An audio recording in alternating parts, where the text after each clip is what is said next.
Video number 18. Number 18.1. Both of these events happened about 3 months before my mother died. My mom was not on any heavy-duty drugs, and she was 100% cognizant. She was confined to a wheelchair, unable to walk. I came home from work one day and went to her room.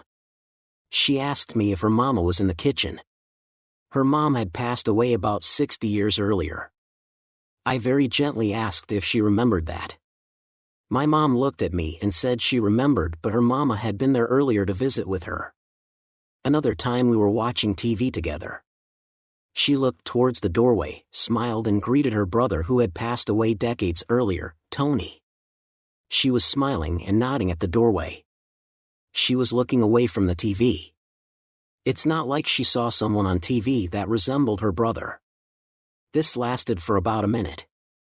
It really looked like she was listening to someone. My dad had similar events before he passed. Number 18.2. I stayed in a room just off of my mom's room at hospice, and one night was just full of her saying the names quite clearly of many of her relatives whose names I hadn't heard since my childhood. The room was packed. She died about a month later. Number 18.3.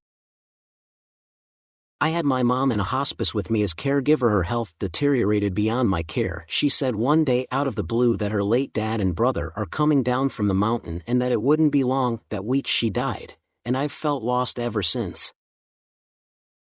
Number 18.4. YESSS. Spot on. My girlfriend did that when passing her dad and brother. She was talking to them as though they stood right there, and I believe in spirit. I'm sensitive to spirits and embrace them when I know, feel, and sense them. I've had a few encounters and I love knowing they are with me. It's comforting. Prayers and peace. Number 18.5. My uncle was dying in hospital in England. When his visitors had dropped off cards and flowers, and were about to leave, he'd remind them to say goodbye to my mom. Mom was apparently sitting in the corner of the room, and she'd died 5 years earlier. I love that she came to help him cross over. Number 18.6. I have just started seeing your shorts on YouTube, and as a nurse aide who works in nursing homes and sees many deaths, I have to say you are completely spot on. I have seen everything you said. Number 18.7. My mother told me a few weeks before she passed that she would feel her father's hand on her shoulder at night while sitting in her chair. She said it gave her a sense of calm and a feeling of being loved. Hospice nurses are the best. Please subscribe, like and share with anyone that DS these comforting stories.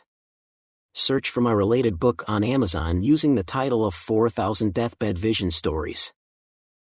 Sincerely, Ken.